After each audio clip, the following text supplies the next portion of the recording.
안녕하세요. 저는 30살이 된 여자이고요. 동갑인 남편과 재작년에 결혼해서 최근까지는 별탈 없이 잘 지내고 있었습니다. 그러다 제가 휴직을 하게 되면서 어떤 탈이 생기다가 결국 남편을 물게 되었어요. 사랑스럽게 깨무는 게 아니라 그냥 물었습니다. 저희 부부는 아직 아이가 없어요. 저는 빨리 아이를 낳고 싶어 했고요. 근데 제 직업이 하루 종일 사람들 상대하며 말하는 일이라 스트레스가 아주 심했거든요. 결혼 준비하랴 빚 갚으려고 일도 많이 해서 남편과 심각하게 의논한 끝에 3개월만 좀 쉬기로 했어요. 일하다가 쉬게 되니 남편이 저에게 점점 더 많은 걸 요구하기 시작하더군요. 솔직히 음식이나 이런 건 잘 만들어 먹습니다. 아침 식사도 달라면 다 챙겨줬고요. 그런데 그런 차원이 문제가 아니라 완전히 새로운 일거리를 갖고 왔어요. 그러다가 저에게 물렸고요. 어느 날 갑자기 남편이 개를 데려왔더라고요. 그것도 2마리를 데려왔는데 시댁에서 기르는 개를 저와 말도 없이 데려온 거죠. 저희 시댁에는 개가 있습니다. 강아지라고 써야겠네요. 강아지가 총 3마리 있어요. 엄청나게 예뻐하십니다.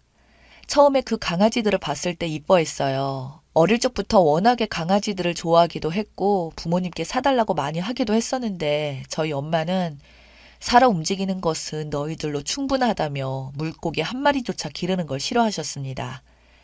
그 마음 이해가 갑니다. 일단 저희 남편은 외동아들입니다. 시어머님은 자식을 많이 갖고 싶어 하셨는데 건강 문제로 외동아들만 키우시게 되었고 그 빈자리를 강아지들로 채우고 계셨어요. 집안이 좀 북적북적한 걸 좋아하신다네요. 조용한 분위기를 많이 싫어하세요. 시댁에 가보면 TV는 늘 틀어놓고 계시고 개들은 뛰어다니고 아주 북적북적합니다. 저도 아이는 많이 낳고 싶다는 생각이라 어느 정도 어머님 마음을 이해하고 있어요. 게다가 제가 시집 오기 전에 아버님이 먼저 세상을 떠나시면서 더 그러셨다고 해요. 원래는 2마리만 키우셨는데 아버님이 떠나시고 나서 그 빈자리가 크게 느껴지셔서 나중에는 1마리를 더 분양받아 키우고 계세요. 주변에서 지인들에게 받았다가 키우시는 것 같았습니다. 그래서 시댁에는 총 3마리가 있어요. 기존에 있던 강아지들은 나이가 좀 있어서 그런지 엄청 조용했습니다. 사람하고 완전 똑같더라고요. 제가 처음 갔을 때 저를 슬쩍 한번 보더니 그냥 TV 보고 있더라고요. 그러다 졸리면 자고 정말 팔자 좋아 보였어요.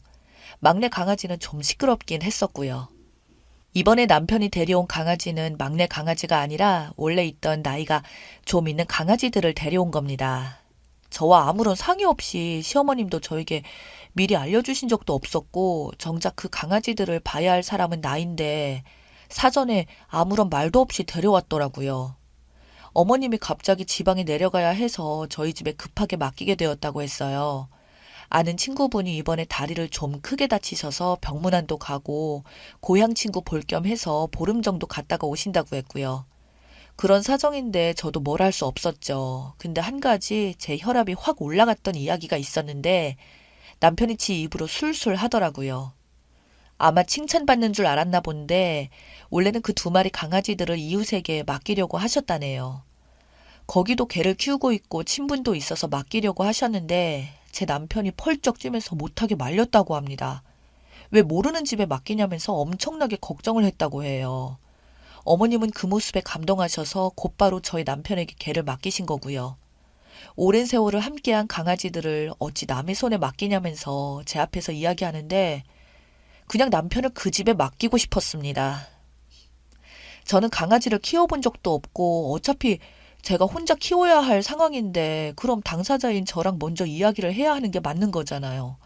근데 저보고 원래 강아지들을 좋아하길래 그냥 데려왔다고 하더라고요. 그때부터 강아지하고 같이 적응했어요. 사람하고 똑같아서 주변 환경이 바뀌면 스트레스를 많이 받는다고 하더라고요. 사료도 잘 안 먹고 똥도 아무데나 싸고 그래서 저는 잘 모르니까 남편에게 자주 연락해서 물어봤는데 짜증을 내더군요. 처음엔 이렇게 해봐라 저렇게 해봐라 곧잘 알려주더니 어느 순간부터는 저에게 대뜸 아 그냥 인터넷 같은 데 좀 찾아봐 이러는 겁니다. 자기 바쁘다고 그런 일을 그냥 알아서 해결하라고 하더라고요. 바쁘다는 말도 참 듣기 그랬네요. 그러다 한 번 참았던 게 터졌는데 아침이었거든요. 남편이 출근 준비를 하고 저는 아직 비몽사몽인 상황이었는데 갑자기 거실에서 소리를 지르더라고요. 엄청 궁시렁거리면서 방에 들어가서 씻으러 가는데 알고 보니 출근하다가 오줌을 밟았대요. 그러면서 그 짜증을 저에게 내는 겁니다. 내가 쌌나요? 아주 웃기는 거죠. 그 순간 눈이 번쩍 떠져서 벌떡 일어났어요. 남편한테 확 뒤집었습니다. 더는 못한다고 당장 데려가라고 했습니다. 그때가 데려온 지 10일 정도 되었을 때였고, 그래서 남편도 상황이 심각하다고 느꼈는지 저에게 잘못했다고 싹싹 빌더라고요. 4일만 더 참아달라고 부탁을 하더군요. 그러면서 지금까지 버틴 10일이 아깝지 않냐고 하길래 생각해보니 그 말도 맞더라고요. 그래서 딱 4일만 더 버티기로 했습니다. 긴 시간은 아니지만 며칠 같이 지내보니까 사람들이 왜 강아지를 키우는지 알겠더라고요. 그냥 사람하고 똑같습니다. 먹고 싸는 건 그렇다 치고 제가 낮에 피곤해서 침실에 좀 누워있으려고 하면 거실에서 막 짖어요. 그럼 무슨 일인가 또 나가봅니다. 처음엔 대체 뭘 원하나 싶어서 답답했는데 TV 틀어주니까 조용해지더라고요. 근데 나중에는 TV를 틀어줘도 짖길래 알고 보니 채널을 바꾸라고 짖는 거더라고요. 잘 보고 있다가 광고가 나오면 곧바로 짖어요. 정말 어이가 없었어요. 같이 좀 지내보니 짖는 소리가 다르게 느껴졌는데 원래는 멍멍 이렇게 짖거든요. 근데 나중에는 야야 이렇게 들리더라고요. 그렇게 4일이 더 흘렀고 별 문제 없이 건강하게 잘 데리고 있다가 돌려보냈습니다. 남편 혼자 차에 태워서 갔어요. 저녁 되니 남편이 집에 오더라고요. 오자마자 집이 썰렁하다고 하면서 강아지들이 있다가 없으니 참 적적하다며 정말 되지도 않는 소리로 혼자 중얼중얼 거리더라고요. 화를 낼 기운도 없어서 그냥 무시했는데 그때 차라리 엄청 화를 냈어야 했었나 봐요. 일주일 뒤 남편이 또 강아지들을 데리고 왔습니다. 이번엔 저에게 이야기하긴 했는데 태워서 싣고 오는 도중에 연락해서 나 지금 강아지 데리고 가고 있어 라고 알려줬어요. 그래서 저는 집에 오지 말고 유턴해서 다시 돌아가라고 했고요. 그러자 남편은 집에 거의 다 왔다고 하면서 끊어버렸습니다. 저는 곧바로 주방에서 물 한 잔을 마시며 한번 대대적으로 뒤집을 준비를 하고 있었어요. 이번에 아주 그 버릇을 고쳐야겠다고 생각했습니다. 현관 앞에서 딱 기다리고 있었어요. 현관 비밀번호 누르는 소리가 들려서 저는 문 앞으로 달려나갔습니다. 문이 딱 열리고 소리를 지르려고 하는데 시어머님이 활짝 웃으면서 들어오시더군요. 1초만 늦었으면 큰 실수할 뻔했어요. 저보고 고맙다며 제 손을 잡으셨습니다. 그 뒤로 남편과 강아지들이 들어왔고요. 저는 순간 멍하니 가만히 서 있었습니다. 그렇게 저희 집에 또 강아지 방이 되었습니다. 개들만 들여놓고 남편은 곧바로 어머니 모셔드리고 온다고 나갔고요. 그렇게 강아지 2마리만 놓고 가버렸습니다. 저번에 한 번 있다가 가서 그런지 강아지들도 엄청 여려 보이더라고요. 바닥에 엎드려서 저를 보며 짖기 시작했습니다. 그래서 저는 TV를 틀어줬고요. 그러니 다시 조용해지더라고요. 그렇게 거실에 앉아서 강아지들 채널 돌려주면서 남편을 기다렸어요. 얼마 뒤에 남편이 도착했고 저는 일단 차분하게 무슨 상황이냐고 물어봤습니다. 이번에는 남편이 데리고 왔더군요. 그래서 나랑 상의도 없이 데려온 것도 짜증나는데 그렇게 데려왔으면 직접 강아지들을 챙기라고 나에게 떠넘기지 말라고 했습니다. 그러다 남편이 저보고 당신도 강아지 좋아하지 않냐고 이참에 아예 키우는 건 어떠냐고 그러더군요. 저도 모르게 살아 움직이는 건 당신 하나만으로 충분하다고 말했어요. 우리 엄마랑 완전히 똑같은 얘기를 했더라고요. 그땐 정말 제 남편이 아들 같았습니다. 딱 3일 가더군요. 그때까지는 남편이 와서 산책도 시키고 청소도 하고 다 하더니 딱 3일 되니까 피곤하다고 오자마자 드러눕고 예전과 다를 게 하나도 없었습니다. 그래서 제가 이럴 거면 그냥 다시 돌려보내라고 나는 절대 못한다고 소리를 질러버렸고요. 그때 남편이 엄청 어이없는 말을 저에게 하더라고요. 가족처럼 생각하라네요. 자기가 외동으로 자라면서 강아지들과 가족처럼 지냈다고 저보고 신우나 아주버니처럼 생각하면 안 되겠냐고 시댁 식구라고 생각해달라더군요. 하다 별 되지 않는 소리를 그것도 엄청 진지하게 하는데 시댁 식구라고 여기며 정성껏 보살펴달라는 소리로 들렸어요. 남편이 저렇게 가족 이야기까지 하면서 말도 안 되는 소리를 하길래 저도 똑같이 말도 안 되는 짓을 하기로 결심했죠. 다음날 남편이 퇴근해서 들어오더라고요. 강아지들은 쳐다도 안 보고 피곤하다면서 방으로 들어가 버리더군요. 저는 거실에 앉아 강아지들과 대화를 하기 시작했어요. 개처럼 짖기 시작했습니다. 방에 있는 남편이 깜짝 놀라 뛰어나오더니 저보고 지금 뭐 하는 거냐고 물어보더라고요. 그래서 제가 가족회의 중이라고 했어요. 지금 신우들하고 이야기하고 있으니까 상관 말라고 방에 들어가 있으라고 했어요. 그러자 남편은 제 앞에서 막 웃으면서 알겠다고 회의 잘하라며 들어가 버리더군요. 그 뒤로 남편에게 문자가 오면 멍멍이라고 딱 두 글자만 써서 보냈고요. 그때까지도 남편은 웃으면서 아주 즐겁게 받아주더라고요. 제가 장난치는 줄 알았는지 상황의 심각성을 전혀 못 느끼는 것 같았어요. 그래서 언제까지 그러는지 두고 봤습니다. 주말이었어요. 남편은 늘어지게 푹 자더니 일어나자마자 배고프다고 하더군요. 그래서 딱 1분 만에 밥을 차려줬습니다. 밥그릇에는 사료를 담았고요. 국그릇에는 물을 담아왔어요. 그리고 밥 먹자 하면서 불렀어요. 남편은 식탁을 보자마자 이게 뭐냐며 저에게 짜증을 부리더라고요. 어제 야근해서 힘든데 왜 먹는 걸로 장난치냐고 하길래 그래서 제가 신우들은 좋아하던데? 신우들 나이가 사람으로 치면 50살이 넘던데 어른들 입맛에 맞춰서 차려야지. 그래서 남편은 저에게 고개를 절레절레 흔들며 라면이나 끓여 먹겠다고 주방으로 갔어요. 근데 제가 이미 싹 다 치워버린 상태라 아무것도 없이 텅텅 비어 있었습니다. 그래서 제가 남편에게 이야기했어요. 먹기 힘들면 물에 불려서 줄까? 결국 남편은 편의점에 가서 컵라면 사다가 먹더군요. 제가 옆에서 그랬어요. 앞으로 시누이들이 집에 오면 사료 먹을 생각해? 라고 친절하게 이야기해줬습니다. 그날 저녁 그 사건이 터졌어요. 제가 남편을 물어버렸습니다. 남편이 하루 종일 누워서 핸드폰만 잡고 있더라고요. 강아지들 좀 챙기라고 해도 나중에 한다면서 듣지 않았어요. 역시 말로 하니까 통하지 않나 했습니다. 누워있는 남편에게 다가가서 팔뚝을 잡고 그냥 확 물어버렸어요. 그러자 화들짝 놀라며 벌떡 일어나더군요. 저보고 미쳤냐고 소리치길래 저는 아무 말도 하지 않고 그냥 으르렁거렸어요. 저는 대화를 하고 있었습니다. 그리고 또 침대에 눕길래 제가 다가가 물어버리려고 했어요. 그렇게 결국 남편은 거실 청소를 했습니다. 확실히 그 방법이 잘 통하더라고요. 저녁에 산책 좀 시키려고 했는데 이번에는 침대에 누워 자는 척을 하더라고요. 제가 가까이 다가가자 갑자기 일어나서 산책을 나가더라고요.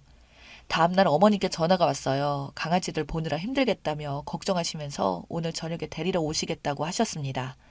제가 아니라고 더 쉬다가 오시라고 천천히 볼일 다 보셔도 된다고 말씀드렸어요.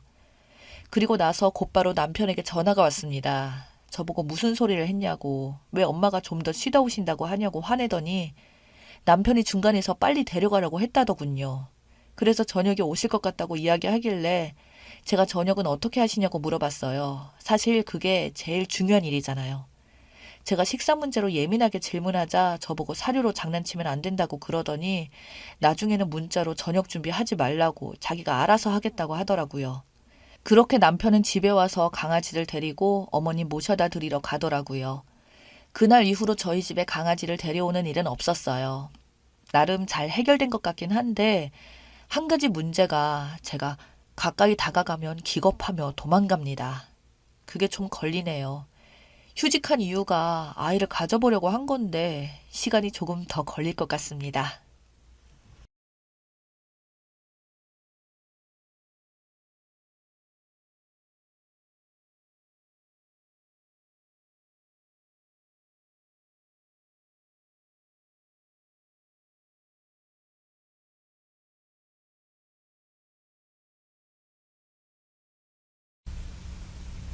안녕하세요. 저는 31살이고 3년간 연애를 한 남자친구가 있습니다. 아니, 있었습니다.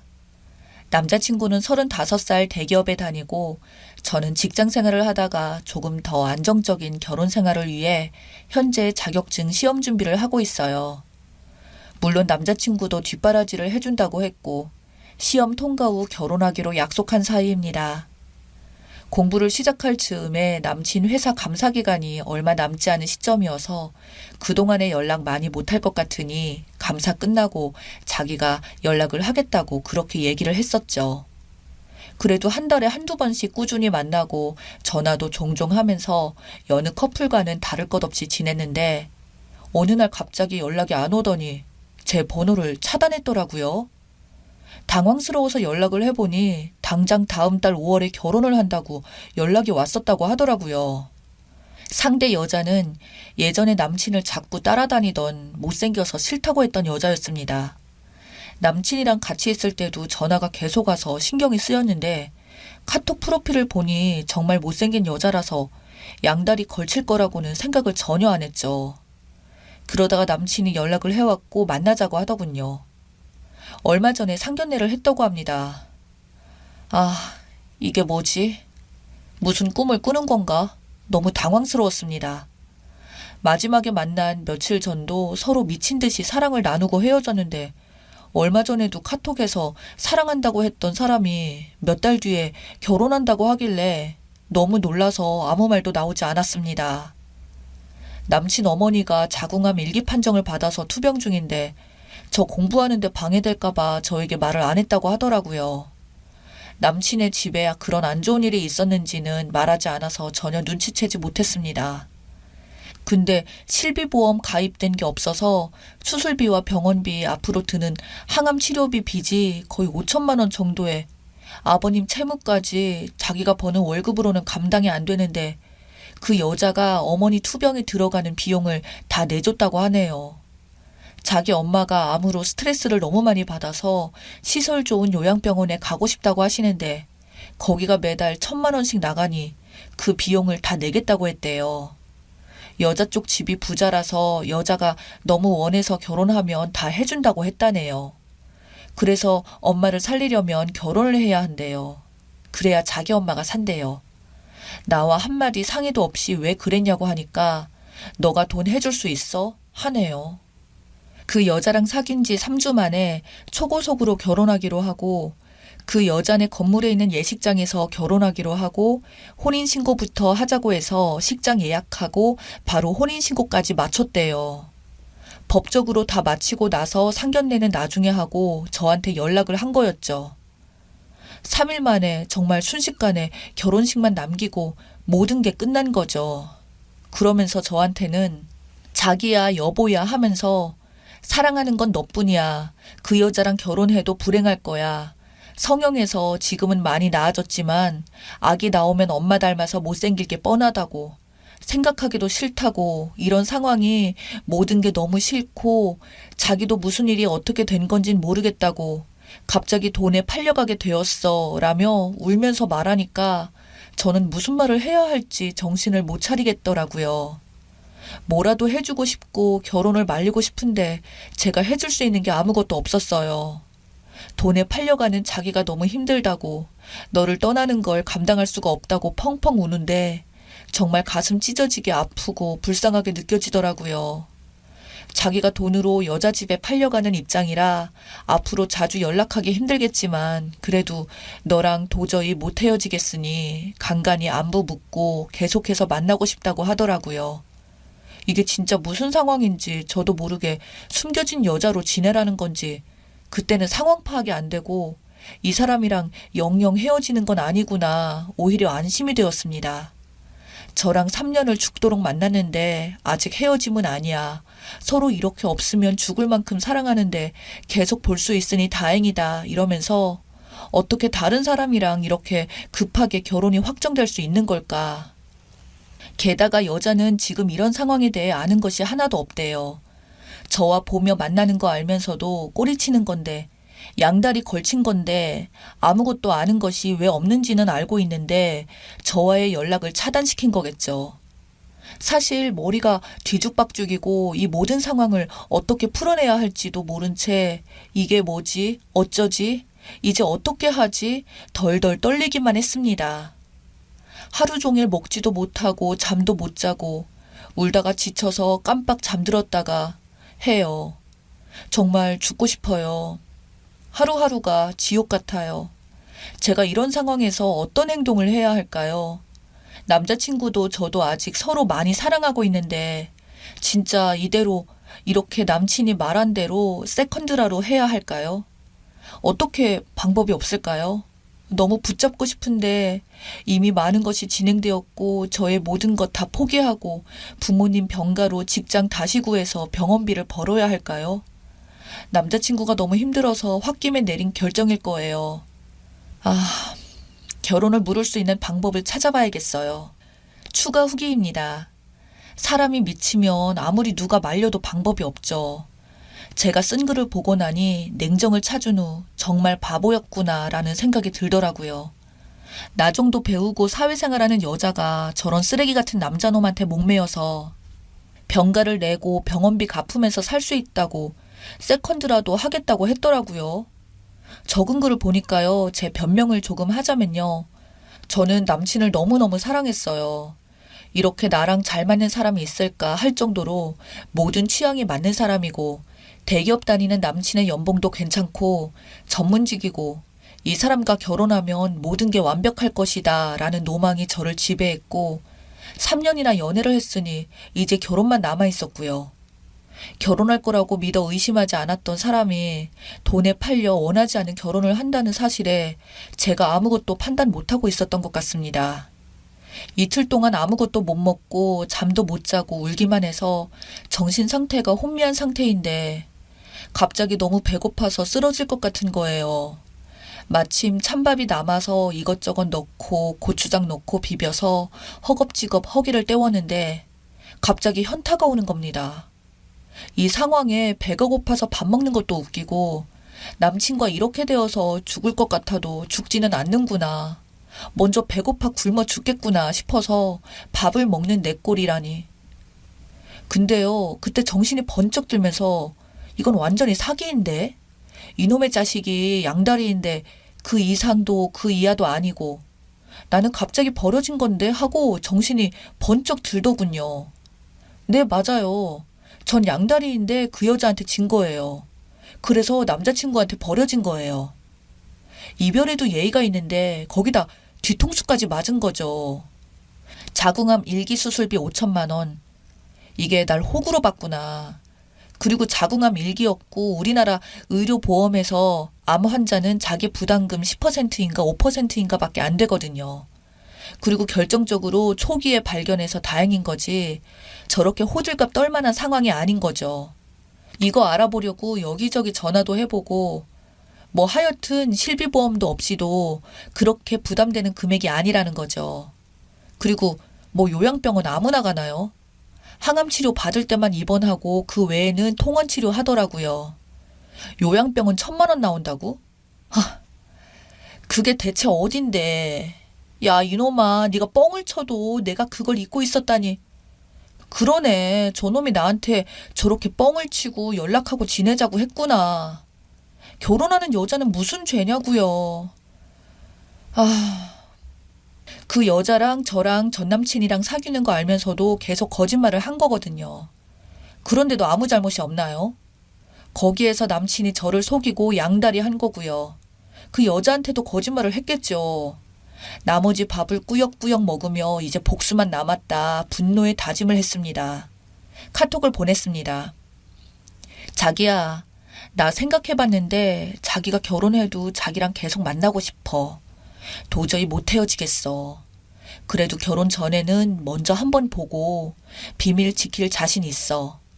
자기가 지난번 말한 대로라면 그림자라도 좋아. 대신 저번에 했던 말 다시 한번 해줘. 무슨 말?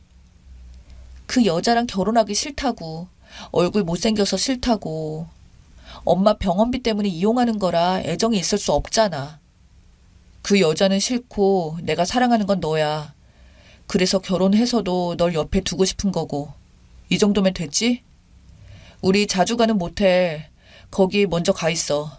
나 처갓집 다녀오면서 연락할게. 내일 모레 결혼한다는 놈이. 그 여자가 조금씩 불쌍해지기도 하더군요. 당연히 모텔은 무슨 모텔. 저는 안 나갔죠. 모텔에 도착했다고 연락이 와서 먼저 씻고 있으라고 했죠. 일부러 시키지도 않았는데 빨리 오라고 다 씻었다고 카톡이 왔길래 그 여자 전화번호를 찾으며 카톡을 찾아냈습니다. 그날 이후 원피스를 입고 결혼식장에 갔어요. 전남친이 저를 보더니 사색이 되더군요. 소란스러울까봐 큰 소리로 못 내고 안절부절 발을 동동 굴리더군요. 저는 생글생글 웃으면서 축하해 한마디 해주었습니다. 암투병으로 다 죽어갈 것처럼 말하던 전 남친의 어머님은 너무 좋은 혈색으로 손님 맞이를 하고 계시고 부잣집으로 장가갈 아들이 그리도 좋은지 싱글벙글 신이 났었더군요. 역시나 아프다는 엄마는 핑계였던 거죠. 신부 대기실에 가서도 인사를 했어요. 그 신부는 절 알아보고 사색이 되더군요. 결혼 축하한다고 해줬어요. 남의 남친 이렇게 돈으로 뺏어가니 좋냐? 축하해. 천년만년 잘 살길 바래. 너 신랑이 그저께도 모텔 잡아놓고 기다리던데. 내가 그래도 혼인신고도 했고 결혼식도 앞둔 남자랑 자면 안 되겠다 싶어서 안 갔더니 카톡에 불이 났더라. 너 결혼해서 조심해. 저 남자 결혼 약속한 여자친구 있는데도 양다리 걸치다가 결혼 이틀 전에도 바람핀 남자야. 야, 너 줄 테니까 쓰레기 잘 관리하면서 살아라. 하고 손에 봉투 하나 쥐어주고 왔습니다. 보내준 사진까지 선명하게 인화해서 줬습니다. 뒤통수에서 신부가 소리를 지르는 걸 보며 전 남친은 신부 대기실로 뛰어갔고 친구들을 통해서 결혼식이 난장판이 되었다고 얘기를 들었습니다. 조용하지만 엄청난 복수를 한 거죠. 소란스럽지도 않게 혼자서 조용히. 신부가 지른 소리에 놀라서 다들 뛰어왔는데 신랑의 카톡 내용과 사진을 다들 보게 된 거죠. 신부 측 부모님들과 신부 친구들, 친척들이랑 신랑놈이 결혼 전에 바람 피우려고 수작질한 걸 들켰으니 어떤 부모가 그 결혼을 계속 진행하겠습니까? 신부도 그렇고요. 그날 결혼식은 깨졌고 위약금은 신랑 측에서 다 위자료까지 물게 되었나 봅니다. 여자 쪽에서는 혼인 무효 소송 중이라고 들었습니다. 저도 전 남친이 집으로 쫓아오면 험한 일 당할까봐 이사 가려고 집을 내놓고 본가에 내려왔습니다. 여기는 모르거든요. 애초에 돈이 그렇게 좋으면 나랑 깨끗이 정리하고 나랑 했던 결혼 약속을 취소를 했어야지. 한마디로 한심한 남자였어요. 읽어주셔서 감사합니다.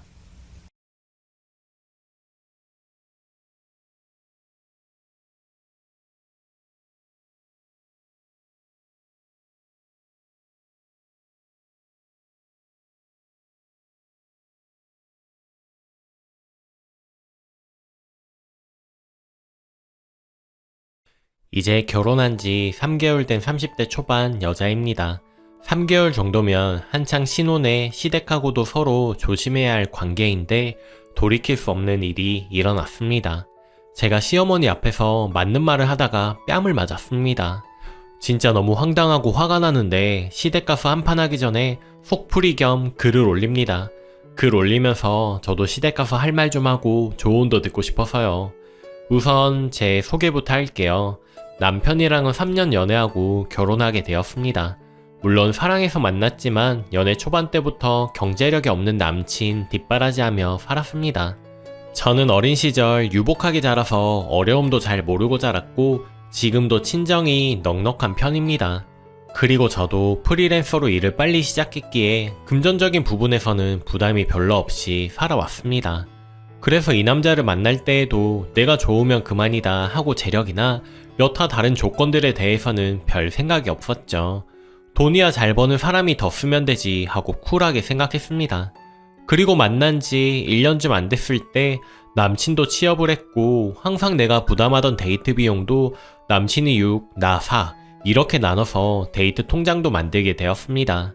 1년을 거의 제가 부담하다가 그렇게 서서히 바뀌어가니 뭔가 남친이 점점 발전하는 모습으로 보여서 시간이 지나면 더 좋아지겠지 생각을 했습니다.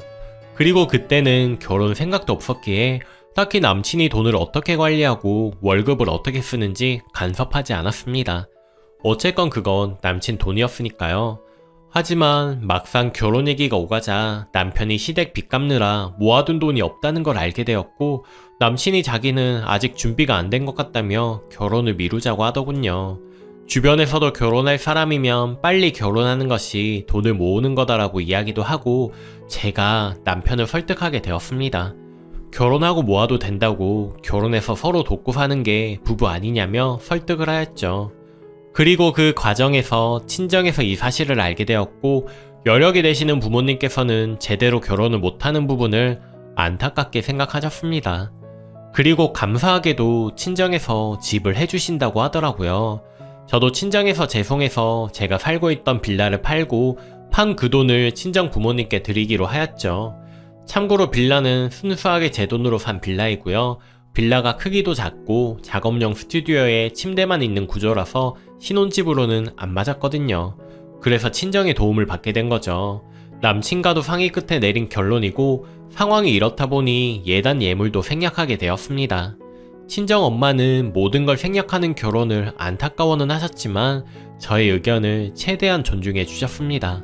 그리고 서로 모아둔 돈을 합해서 그 밖에 결혼 비용으로 쓰게 되었고 시댁에서는 어떤 지원을 해주었냐고요? 시댁에선 어떠한 경제적 도움도 받지 못하였습니다. 하지만 남친이 시댁 빚 갚느라 힘들어하는 걸 알았기에 딱히 내색은 하지 않았습니다. 어차피 남친의 성실하고 사람 됨됨이에 반했기에 내가 좀 더 여유 있으니 내가 더 하자는 심리로 결혼을 추진했던 거였으니까요. 그런데 결혼하고 자꾸 시댁에서 간섭이 들어오더군요. 말씀드렸다시피 저는 프리랜서고 남편은 직장을 다니기에 저는 거의 집에 있습니다. 프리랜서인 분들은 아시겠지만 나름의 고충이 있어요. 쉬는 구역과 일하는 구역이 같은지라 쉬는 시간과 일하는 시간이 분리가 잘 안 되니 효율성이 떨어질 때도 있고 그로 인해 집중도가 떨어질 때도 있습니다. 특히나 이런 부분을 이해 못하는 시댁이 있고 그 시댁이 방문이 잦다면 정말 미칠 노릇이죠. 일이 들어오는 게 들쭉날쭉한지라 어떨 때 시어머니가 들이닥치면 여간 피곤한 것이 아닙니다. 결혼할 때 예단 예물도 안 했겠다, 상견례를 할 때도 딱히 우리 집 재산 얘기나 그런 걸 하지 않았기에 시댁에서는 우리 집 재력이나 내 경제력을 잘 모르십니다. 집도 남편이랑 나랑 둘이 모은 돈 합치고 대출해서 산 집인 줄 아십니다. 남편이 이제껏 빚도 꼬박꼬박 갚고 자기도 용돈도 틈틈이 해주니 남편이 저보다 돈을 많이 버는 줄 알고 있으시더라고요. 결혼 전에 또 남편이 친정에서 집 해온 건 딱히 안 말했으면 좋겠다고 해서 바보같이 그러라고 했습니다. 제가 주눅 들어있던 남편이 불쌍해서 별 생각 없이 알겠다고 한 것이었는데 지금 생각해보면 제가 너무 순진하고 바보 같았네요. 또 남편 하는 말이 엄마 아빠가 고지식한 분들이셔서 집안 차이 나는 거 시댁이 알면 아들 팔려간다고 알아 누우실 분들이라고 말하기도 했습니다.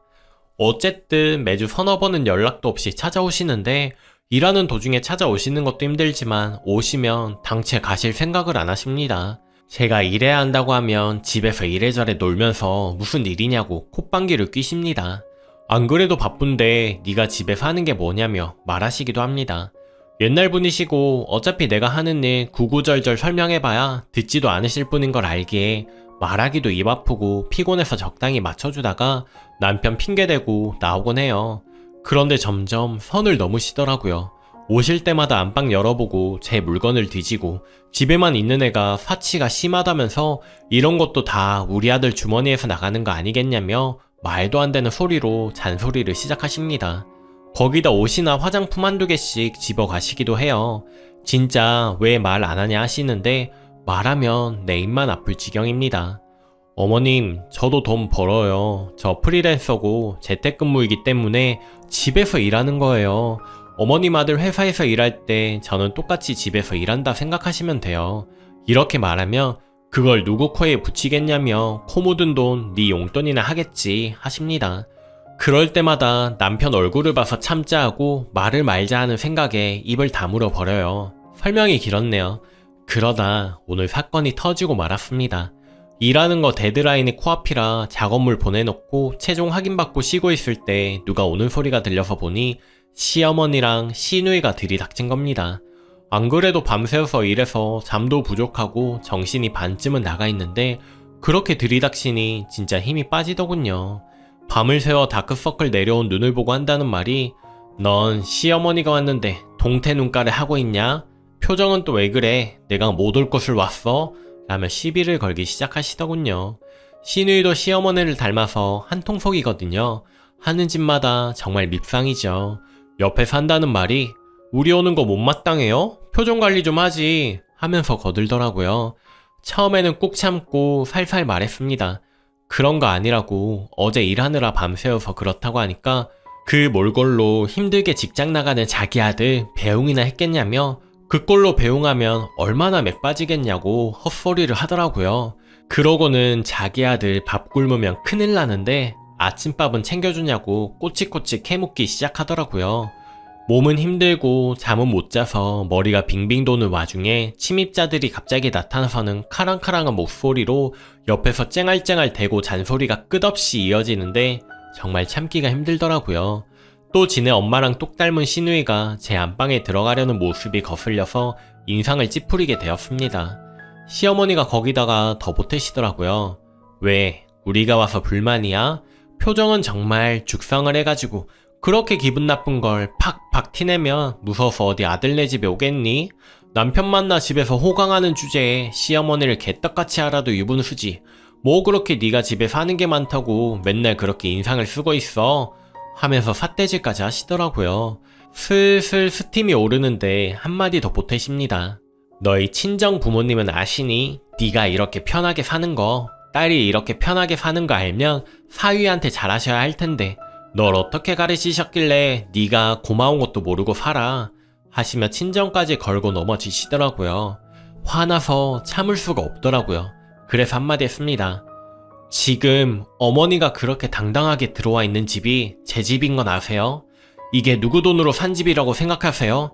했더니 시어머니가 말하기를 여기가 웬 네 집이냐? 우리 아들 집이지.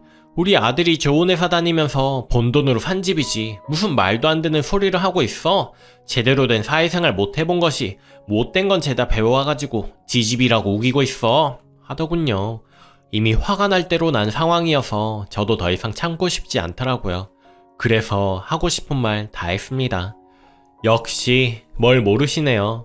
잘난 댁 아드님 취업 전까지 걷어먹인 게 나고 그 덕에 그 많았던 빚 갚는 데 도움이 된 줄이나 아세요. 시댁 빚 갚느라 모아놓은 돈 한 푼도 없어서 결혼 못할 뻔한 댁내 아들 인품 하나 보고 데려온 대인이 저예요. 요즘 세상에 그렇게 돈 한 푼 없어서 장가라도 갈 수 있는 줄 아세요? 제가 내 소유의 빌라 팔고 친정에 드린 돈으로 친정에서 해주신 집이에요. 아들 집은 하나도 없는데 양심도 없이 무슨 말씀을 하는 거예요. 명의도 제 명의인데 어디가 당신네 아들 집인가요?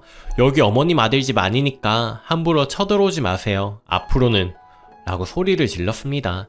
말 끝나자마자 싸대기가 날라오더라고요.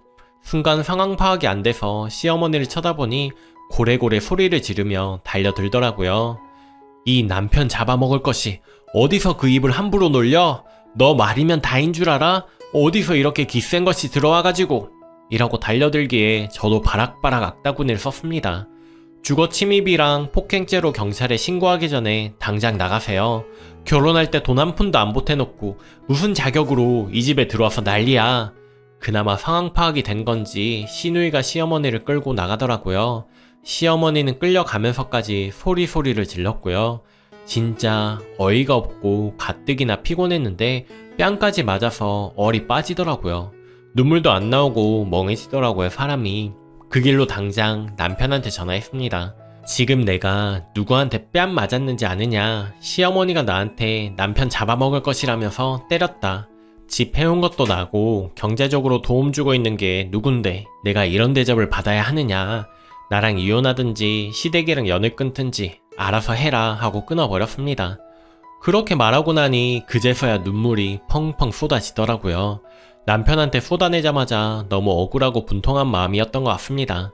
제가 내 무덤을 판격이라 더 환장할 것 같았습니다.